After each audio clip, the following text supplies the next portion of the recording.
So you may be wondering, if we only emphasize other aspects, where do we end up? For the scenario riddle, we basically end up with escape room games. Here, the theming can be flimsy thin, but the puzzles are based on environment, on inventory item puzzles, on gaining codes, and another aspect common in adventures, systems specific to an object to be manipulated. What's interesting is that these adventure games weren't that popular as video games outside of some random flash or mobile games, likely because to most people the appeal in adventure games was not in the puzzle specifically, and yet in real life, we've seen more and more escape room puzzle rooms pop up that take a lot of inspiration from their video game counterparts, among other things. These games appeal more to puzzle game players and people who want to torture themselves with claustrophobia. But if you think about it, the gameplay structure of point-and-click adventures is mostly intact. We just went full circle by taking out a lot of the macro-level exploration and story emphasis. So does it count? Sort of. I can see the spirit of these puzzles being similar. After all, if you make an environmental/situational riddle-based game, having mechanics like these puzzles just makes a lot of sense. It's a bit more away on the spectrum. It's not the most adventure game of adventure games, but at the very least, it's a very significantly related sister genre. What was much more significant is exaggerating the traits of the thematic scenario game instead. Here, we end up with interactive movie and visual novels. Adventurers used a trick of broad, vague systems that can be filled in with thematic content. VN's their core mechanics are even broader than adventures, allowing the scenario to fill the gap. It's kind of funny because it loops back around to being a choose-your-own-adventure novel or single-player RPG gamebook, which were around earlier. The only mechanic here is, at preset moments, may the player select from preset choices.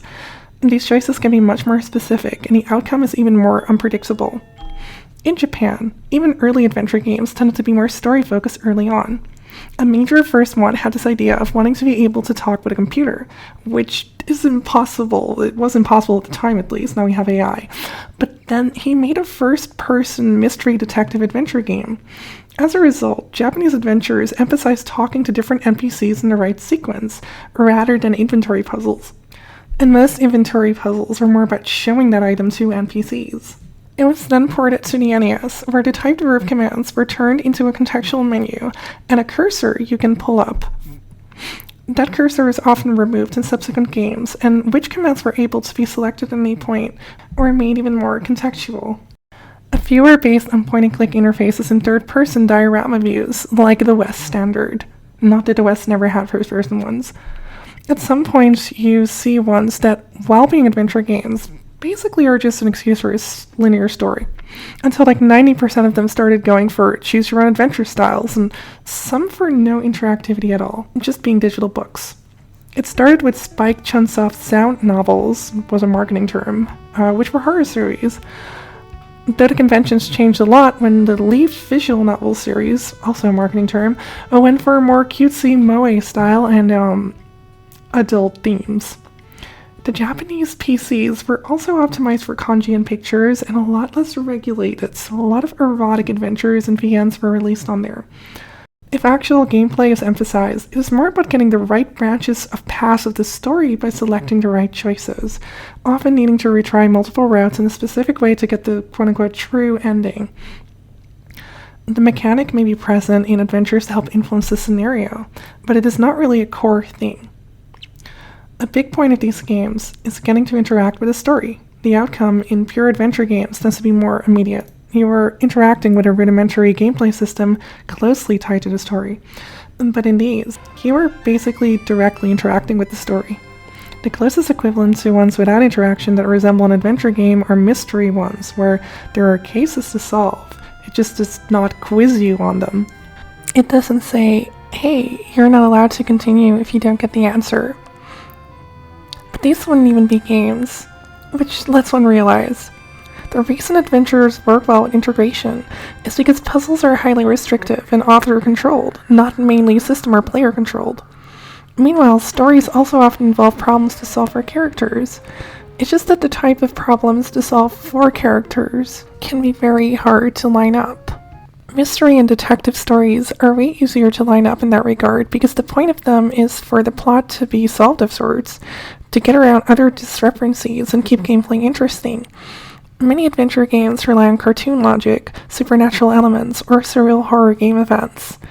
Meanwhile, VNs often do not really have to worry about any discrepancy between the theme and gameplay, but simply about how feasible it is to make so many branches. Meanwhile, early adventures, their openness of exploration and emphasis on challenge means you get a lot less satisfying of a clear narrative, and more little standalone events that give the illusion that you did them. Ultimately, you are just guessing a script, but that also makes it a set of interconnected yet standalone puzzles, explored at your own pace. Illusion is important to making adventure games work, because good story and good gameplay are kind of antithetical. Maximize one and you'll pull away from the other. A lot of Japanese games do not really see the difference between the oppressed Japanese adventure and the mean visual novel that ruin everything. Grr. This is because a lot of Japanese adventures hadn't been translated until the Nintendo DS era, yet were already filled with story emphasis or straight up visual novel elements.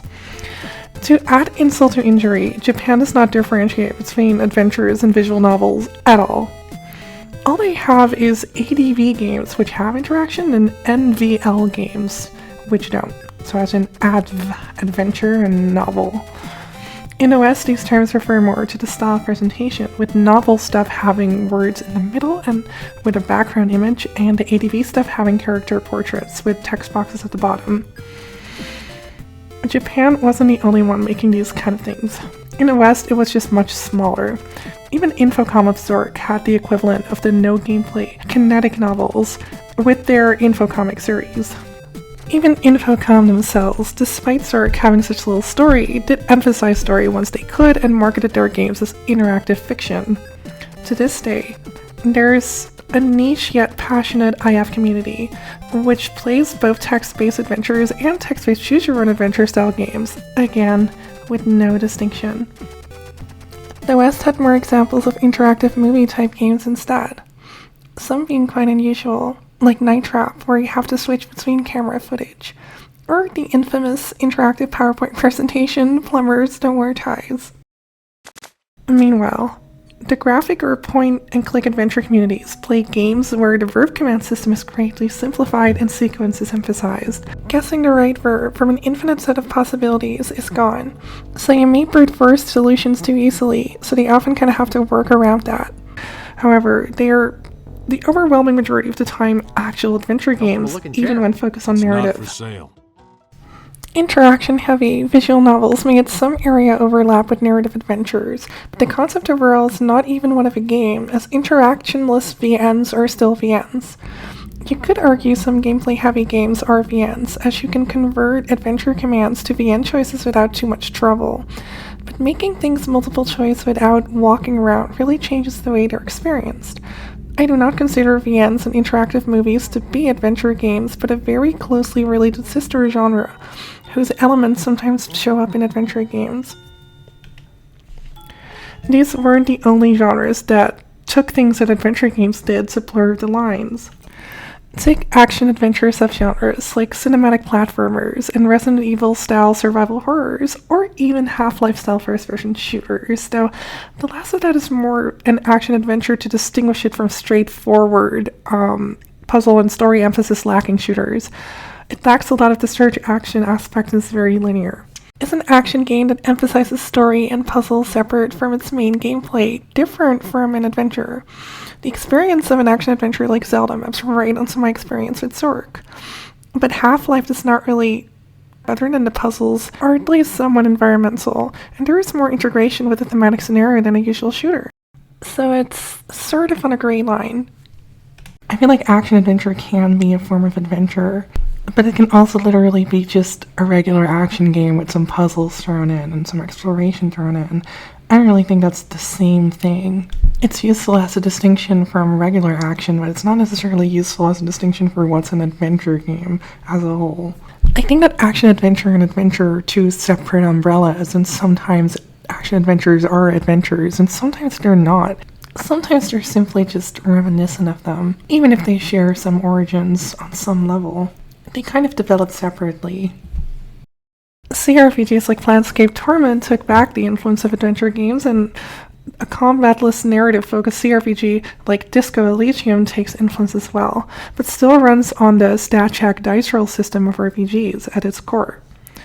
JRPGs often take a simplified aspect of Japanese adventure games, but there's even a handful of hybrids out there. There's life sim games like Harvest Moon and Animal Crossing, which use aspects of the genre. Most interesting is the action RPG and simulation game hybrid of Deus Ex. Here, like the CRPG, roleplay is emphasized as you can tackle problems in different ways depending on what kind of character you want to play. It works through having more emergent simulation type systems, where instead of the author saying how every single instance responds, you can write general simulated rules, like if fire touches flammable properties, it will spread in X way. Still, a lot of aspects of these immersive sims take influence from, adventuring. In the indie game sphere, these exploration and story-driven games called walking simulators exist. A good chunk of them are straight-up adventure games, but because they do not follow the usual conventions, often not end up associated. There's also deduction games. Most deduction games, typically detective-themed, are adventure games, but not inherently. Still, they take influence from them. Even a weird experimental game like Hypnospace Outlaw can be considered a deduction adventure game of sorts. And then there's hidden object games, which often employ adventure game elements, but if you think about it, the pixel hunting of item collecting in adventure games is quite similar to the hidden objects of, it's kind of a Where's Waldo kind of game, like Where's Wally? Anyway.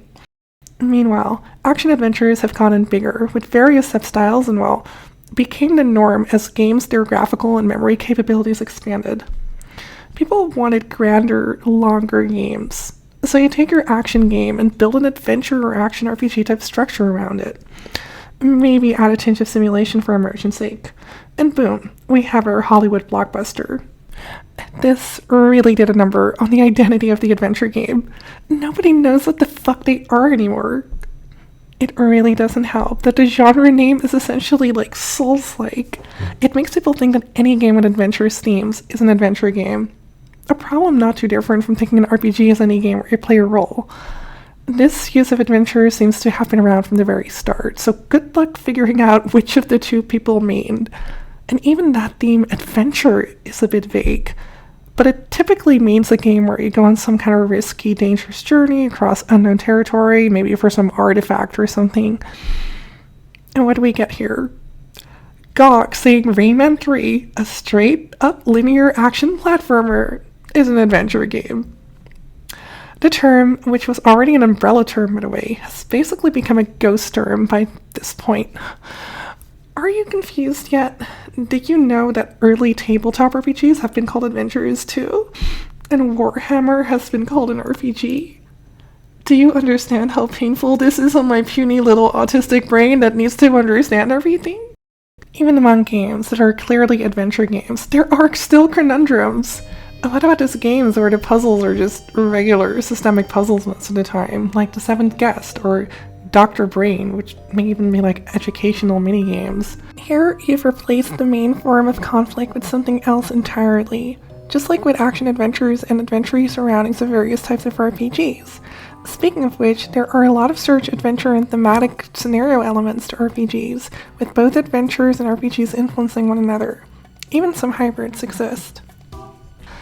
What about games that are more just exploration with mild collection, like Yume Nikki? It uses a JRPG interface and is influenced by Earthbound, but it's clearly not one, it's clearly an adventure game. Which reminds me of Moon RPG, which is lying straight to your face. Shake my head Moon RPG, bad Moon RPG. It's more like an adventure game with a life simulation thing going. These Japanese exploration-style adventure games tend to have direct character control, unlike others because they emphasize their search action element over story. It is odd how we count the puzzle and story elements of adventure games to be more important, when if anything, the thing that drove everything about Colossal Cave was exploration first. Yume Nikki emphasizes exploring an integrated world, and has items to collect to get to the end, and little events to find. It's just more about the atmosphere and potential environmental storytelling than the items themselves. What about a puzzle-focused, more proper adventure like Myst? And what about narrative adventures with very little actual gameplay? Where does an adventure start and when do others end? The answer is that, like my crippling autism, it's just a spectrum.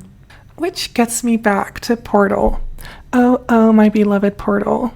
Are you an adventure game? Well, let's see. The exploration involved is mostly just to figure out how to solve the puzzle. There is no surge adventure going on here because there's no items scattered for you to find to progress. They don't really have to be items, they can be information as well, but you know what I mean. Some puzzles do not have a direct character in an environment to control. Portal does, which means you end up exploring, but you explore for puzzle's sake. The environment is still mostly just abstract arrangements. It is not a thematic scenario game either. The theming, story, and environment is kind of just plopped on top over it. It's not integrated in a meaningful way. And the style of puzzle? Yeah, they're just regular old puzzles. They work systemically too. So the question is, if Portal is an adventure game, then why wouldn't an RPG or action RPG be, like, on the whole? Would Puyo Puyo, which I do not consider a true puzzle game, but a puzzle mechanic-based action game, with more emphasis on story, be an adventure game just because it emphasizes story and puzzles? I doubt it. And yet we kind of apply that to Portal just because we can also walk around. I do not think that early adventure games were adventure games built around a core gameplay of puzzles. The puzzle genre is a different umbrella to begin with. Rather, the systems chosen made the most sense for a challenging exploration-based thematic scenario game and are kind of inherently tied to it in some sense. The core gameplay of pure adventures is part of the adventuring. The reason something like Seventh Guest still works as a puzzle adventure or adventure puzzle of sorts is the way it's structured around as puzzles, something many RPGs and action adventures do as well. But it's not the puzzles themselves that make it an adventure in this case, is it? Nor the RPG combat and systems for RPGs, nor the action for action adventures. It's that other stuff that's put around it. And that other stuff is not really executed in an adventure-y way in Portal. Even the way the puzzles are executed is nothing like escape room puzzles, even they were literally trying to escape from rooms. It fits very broadly, but it does not at all fit the ways in which those things were used, and definitely does not suit the intended role. Let me put it this way.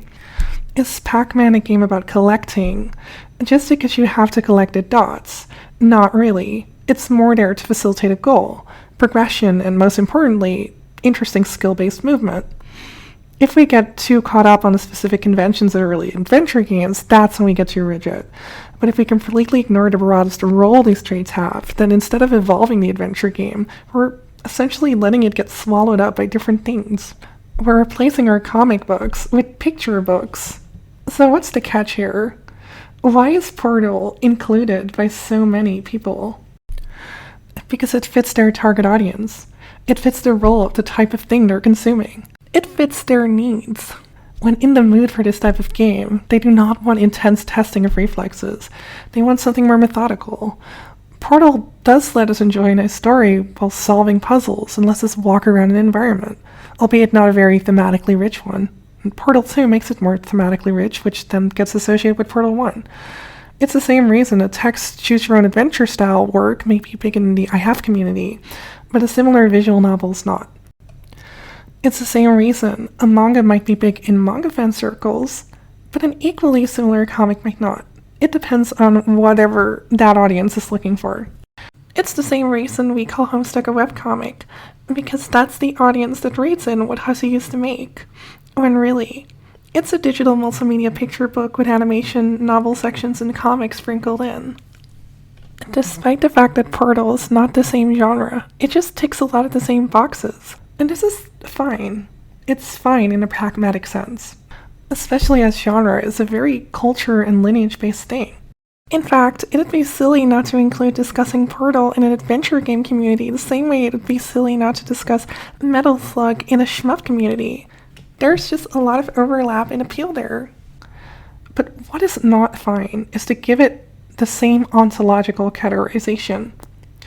What we are doing here is like confusing a picture book for a comic book for a visual novel.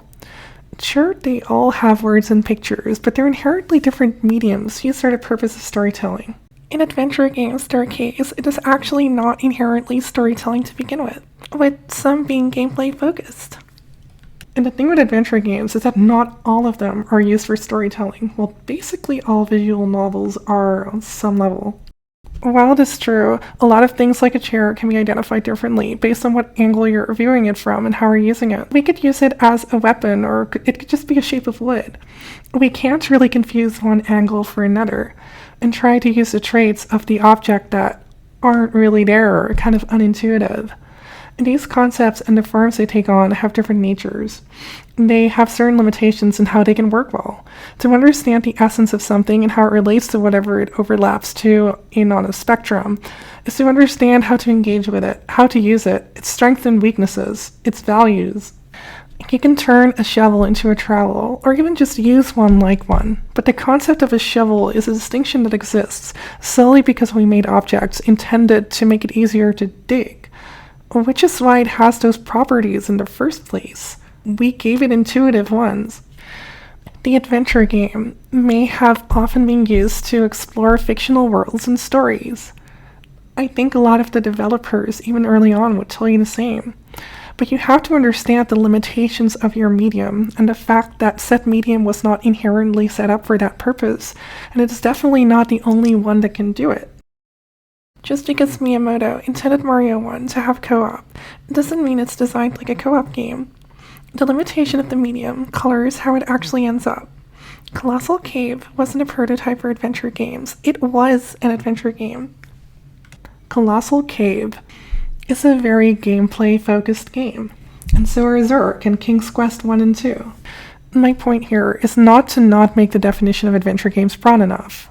As I said, I include Yume Nikki, I include Hypnospace Outlaw, I include Moon RPG, I include Ace Attorney, etc., and they're all unconventional. However, there is a point where we essentially destroy a concept by forcing it into being another, and I think that is doing a disservice to the adventure game's identity.